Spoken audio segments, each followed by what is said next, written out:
Hi, I'm Dan, and along with my brother and business partner Lloyd, I'm the co-host of the Business Anchors podcast. Today we're discussing company culture, and Lloyd actually shares something decent for once. Step one, I haven't made notes of this, okay, so this is off the cuff, but step one, actually give a shit about people. Yeah. I think that's probably the big, I think, because simple, but mostly our company culture has happened naturally because of care. that. So without having to do loads of stuff, I think genuinely don't hire people and think, oh, look at that profit machine over there. Hopefully I can just get as much value out of them without... Then bin them if they start being crap. If they say anything wrong, just kick him out the door. Interesting stuff, Lloyd. There does need to be a balance between your, oh, let's save the world mantra and my, let's actually grow a successful business approach. Otherwise, this could happen. If we did what you wanted in this business, we just become a charity and not make any money because you just want to give it all away. Anyway, let's get into this. You guys moaned that my intro was a bit too long last time, so I'm keeping it short and sweet just for you. Here's episode 42 of the Business Anchors podcast. We're just a couple of business anchors. Welcome to the Business Anchors podcast. This jingle is slightly too long. This jingle is slightly too long. What does company culture mean to you, Lloyd? I'll be honest, I don't really understand what it means, and I've never really read into it to know what it's supposed to mean. Oh, wow, this is going to be good then.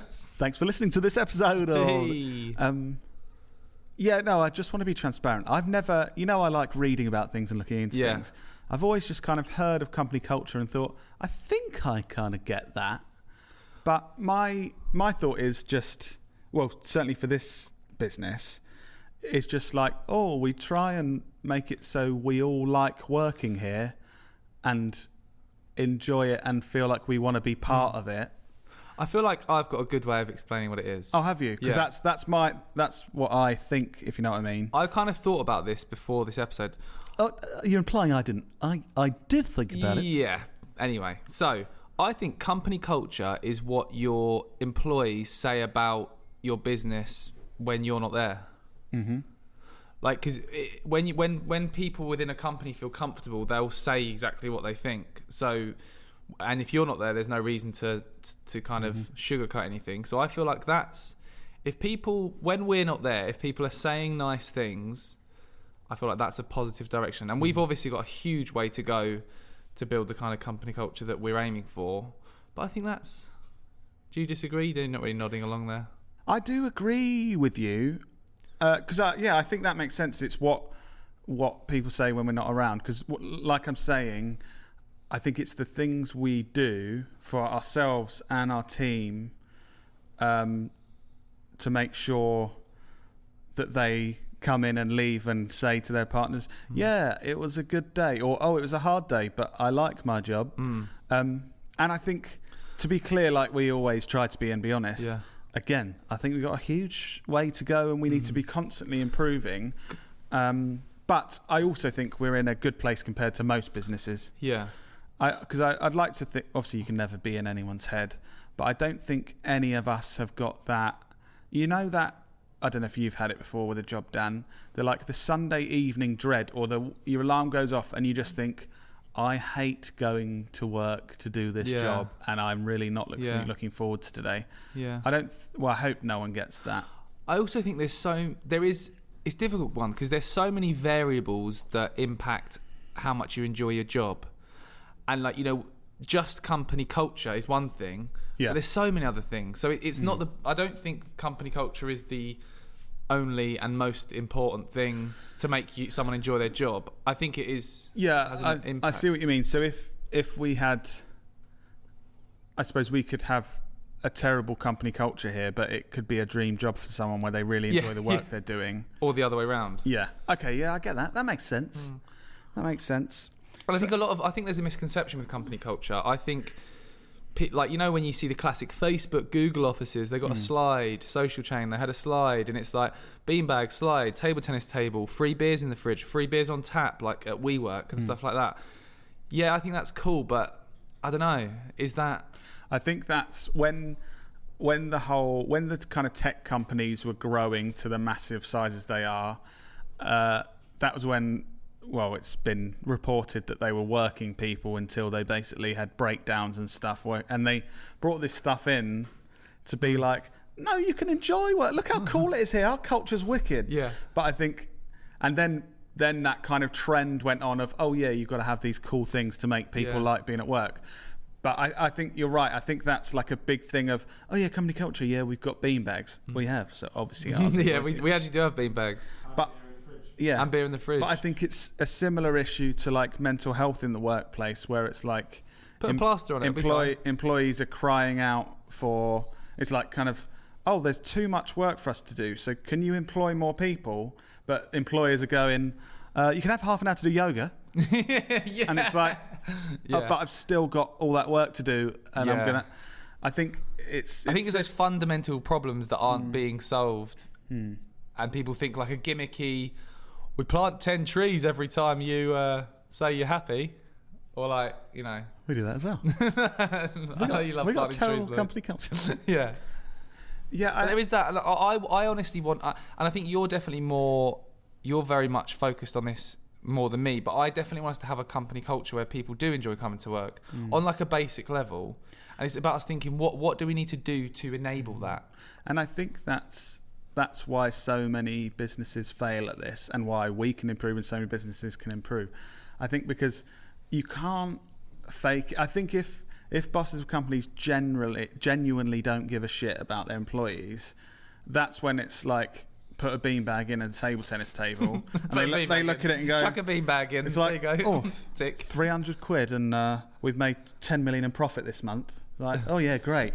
How many beanbags as you want? Yeah, I think that's when it's clear, like, well, it's not really, they're not actually trying to create a culture where people can enjoy and have a work-life balance and stuff. I think it has to be genuine, because I think if me or you came in and noticed like consistently someone seemed very unhappy at work or unhappy with their role and stuff, we straight away we'd be thinking, why is this like this? Like, we need to do whatever we can. Yeah. I also think as well, I don't know if this would be all kind of bosses, but I think that would quite impact me quite negatively as a human being if I knew someone in our team, because you kind of feel like it's your family, don't you? And it has with me in the past, not with anyone that's here at the moment, but when we had someone who wasn't happy, you weren't sleeping at night. Yeah, I had a few months where I just really didn't enjoy work, because I thought, I come in, I can see someone else is really not having a good time. Yeah.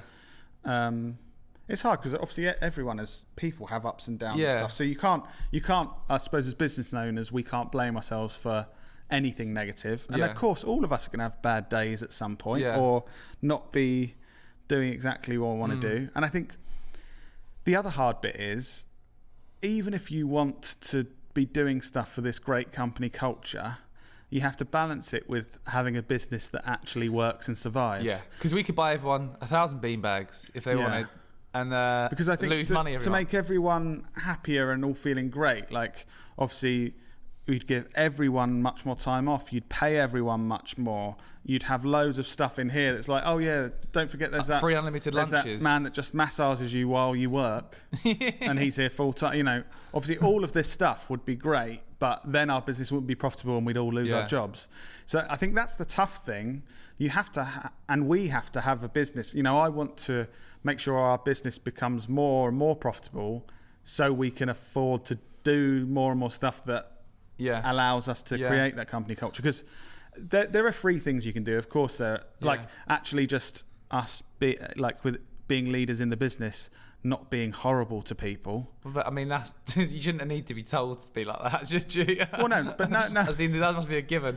We've got a great company culture because we're not horrible to people. But that's what I said about being genuine. Like, if you're a horrible person, you're never going to have you genuinely don't give a shit. Yeah.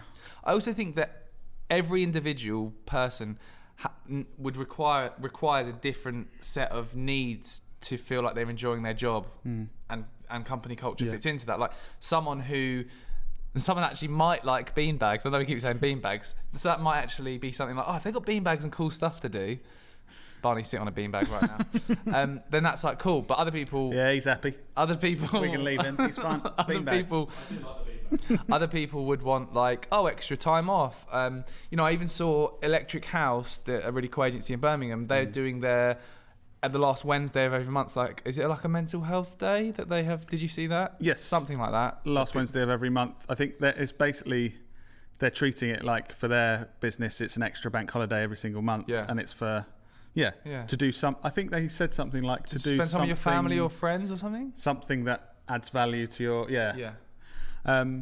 which I think is great. And so obviously there's great examples like that. And I think that was a really good idea. Something that I spoke about with a team. I don't know if you remember me. That actually is what made me think, we need to get the ball rolling with doing more of this stuff.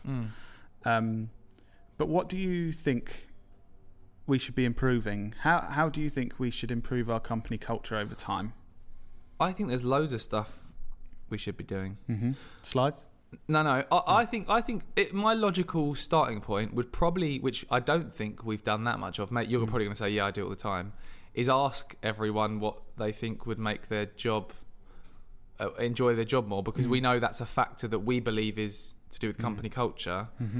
And then go, like, that's a starting point. And then try and think, everyone actually thinks having really nice coffee in here would be good, as a very small thing. Or I authorised that coffee machine today. So have we ordered that? Great company culture. I don't think we've ordered it yet. Okay. By the time this goes out, we will. But yeah, like, I don't know, because we're just guessing otherwise. We're just guessing, does everyone want an extra bank holiday a month rather than... I do think you're right. It's much more about actually asking people, because if we as the owners of the business, then that's we're like just guessing what everyone wants. Like the mental health example, and going, you can do a yoga class. Yeah. It's that thing of, we'll just decide what is probably best for your mental health. And it's so far from what's actually just give needed. out yoga mats. But yeah, and something I do in everyone's appraisal that we have quarterly here, I always ask the question of, can we do anything to make you happier working here?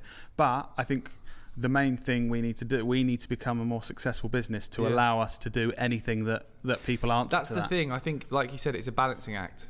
Like, why haven't we just got everyone has a personal masseuse here all day? Because then the business would probably lose money. Well, would lose money if you're paying 10 full-time masseuses. Oh yeah, I was going to say we could afford one masseuse. And also we'd be guessing that everyone wants a massage. Some people don't like massage. We're doing that thing. Yeah. Oh god. Something else I think I want to talk about, because we've been on a few walks recently and discussed this, and I think it's something that no companies ever talk about publicly. Maternity pay. Yeah, and I feel this is hard. Do you want to talk? Can we talk about? I want to talk about it. Yes, I want to talk about it, but I said to Dan, I feel embarrassed about this, and this is why we're always honest and transparent on this podcast. So I recently spoke with Dan, and I said basically we're currently offering only the legal minimum maternity and paternity pay to our team, and I said to Dan, I honestly feel embarrassed, because I think we are always saying we want to look after our team and make sure everyone's happy and stuff. And I was like, we're literally doing the legal minimum. So there could be people within our team that I'd like to have a baby, but I can't afford it. And it's like, I said to Dan, I feel embarrassed by that. But then that's one of these challenges. Paying for people not to be here is a business challenge for a smaller business. And we've agreed to improve that by quite a drastic amount. It's already been changed to be much, much better, which I'm really happy about. But I still want to go further as the business grows and as we can justify. I'd be interested to know, and also anyone that's listening or watching this somewhere, what's your maternity pay? What no one speaks about it. Do most companies not speak about it because it's the lowest legal limit and they don't want to shout about it? Probably just because it's not that interesting to discuss. No, but I just thought, in general, what is there? There must be data saying 90% of companies offer the lowest or the. It's quite hard to find the data actually, because I've done a lot of research recently and before to try and get a judgment, because the best companies in the UK basically say, doesn't matter if you're a mum or a dad, have 9 months to a year off paid. Full paid, yeah. Full pay. And I think, and I know we're a bit different in our views, Dan, but like that's what I would want to aim for. But I also know at this stage that could make our business fail. But if you So if we did what you wanted in this business, we just become a charity and not make any money because you just want to give it all away. Yeah. But that's what I mean. I know, I wouldn't push for that at the moment because I know it's not viable for our because we could lose a quarter of our workforce and pay them full pay and then not be able to make a profit and be losing money, and then we will have to. And also, I know I said, what do most people do? And you drive this a lot more than me. We don't want to be like most people anyway. Even if 99% of companies offered the legal minimum, we don't want to be 99% of companies. Yeah, and I'm happy that was when we were talking about this. That was my response, because you obviously, because you don't look into this stuff because it's nothing to do with your role in the business. Yeah. When you said what do most people do, and we decided you were thinking it doesn't matter. Yeah, in reality, it doesn't matter. We don't want to be most businesses, and I think, and that's what our view on everything and why we continue to improve things. But there's got to be a balance. Like Dan said, I can't just go give away everything and pay everyone double, because within 2 months our business would literally fail. So how do you build an effective company culture? Like, we've kind of talked about what it is and what are we doing? What are we going to try and do? Step one, I haven't made notes of this, so this is off the cuff, but step one, actually give a shit about people. Yeah. I think that's probably the big, I think, because simple, but mostly our company culture has happened naturally because of that. So without having to do loads of stuff, I think genuinely don't hire people and think, oh, look at that profit machine over there. Hopefully I can just get as much value out of them without... Then bin them if they start being crap. If they say anything wrong, just kick him out the door. So I think that's the first thing, and that's kind of what we've achieved so far. So I think we're at like a base level of, I think we've got a decent company culture because we do actually care about people. Yeah. And we're lucky enough that we really like everyone we work with here. It probably won't always be the case, because if you grow big enough, surely you're not going to like someone at some point. But step two, I think this is where I am, is actually start allocating time, or a leader in the business allocating time to make sure you spend the time to look at how to improve it. Yeah. And I think part of that is asking people. Cool, that's a really good suggestion. Thanks, how did you come up with that? Yeah, just from our discussion. But yeah, I think that's how I hope to progress things. Of not me just going, right, I've decided trampolines for all. I think it's more of the discussions of like, there's, we could look at this slight pay rise for everyone this year, or we could increase holiday this year, or we could change working hours to make people... we could have more flexible working, or we could have this masseuse and actually say to people, out of these kind of things, guys, what would actually improve all of our lives as a team? How much could we hire a masseuse for a day? That'd be wicked. Well, outside of COVID, we can do that. Cool. Oh yeah, I suppose during COVID, someone rubbing their hands all over you is... Well, yeah. Really bringing anyone extra into this space, so getting that close probably. Yeah, then touching everyone else. Also, we don't really have a private area in this massive... It'd be weird. I'd find it weird if Lucas was just getting a massage at the end of the room and I'm here. I was just typing away like... Do you think he'd do it away from you? Yeah, no, he would... Yeah. Interesting. So, what do you have any different like that? So that's what I think. How I think I'm going to try and improve our business. Do you have any tips or anything you think we should be doing outside of that to improve things? No, I think my main thing was the asking people what they want and then trying to figure out how we can, within reason, work towards doing that. Yeah, I think that's my best tip. Nice. You said about you said recently you heard a story about company culture. I think something from Stephen Bartlett about like a hot. Yes. On his podcast, Diary of a CEO, he said that they built such a strong culture at Social Chain, which is a massive social media agency in Manchester, that when people work for Social Chain, they'd see something or someone and they'd say, "That's Social Chain." Like the way someone acted, like they're someone from social chain. This campaign's social chain, and without even discussing it, they just would know if that's a social chain thing. Yeah. And so he's told a story so much so that like when they hire new people, they do this intro thing where all the team gather round and the new person does a little, not presentation, just says who they are, what they do. And someone did a presentation, then instantly put their fingers up to everyone and walked away and thought that was like cool. And then and he was instantly, literally straight away to his whoever, he told them, yeah, they need to go. They're not part of the social chain kind of thing. And also he told a story about someone else they hired who was amazing for the job. They really needed her for this campaign, but through other people that worked there, found out that she'd been a bit of a bully at other companies. He did some looking into it, and she was basically, and he said, I don't care if we lose this client and this campaign goes terribly, I don't want that person in. Because he talks about it as if it's kind of like cancer in your company. If someone's there, even if they're the best in the world, but they've got not the right values and that kind of thing. That's what makes me anxious about building the team more, because especially because we get on so well as a team currently. Yeah. Every person you add, it's a bit like that nervousness of, oh, please don't ruin this. We're also happy. But I think if we have the things in place to be able to see that happening and do the things to either stop it or change, Yeah. Get them out. So we've been having a discussion, Dan, and we think actually, How are you going to get any business in without me here? well, it doesn't matter if we lose the clients then. It's just not right.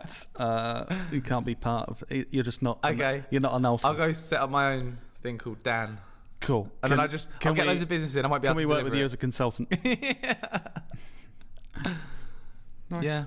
Cool. Any more company culture things to discuss, Dan, today? No, I'm looking forward to doing another episode on this topic in a year's time when the team's bigger. We've got loads of slides out of every window. Yeah, beanbags just coming out of our ears. Company culture, beanbags and slides. Yeah. And have you got anything to add? Have you got anything interesting to say about company culture? No, just that I'm excited because I think it's going to become an active focus for me more and more in the next year, and so I'm excited to improve things. I think we're in a really good place, but excited to improve things. I'm excited for people to, not behind our back when we're not there, to be saying, oh, I'd love to work at Knowlton. I know people. Lloyd's so cool. No, not Just quite can't- that. Yeah. But I want us to be so successful that the business can afford to, and that we can do everything that everyone wants. Yeah.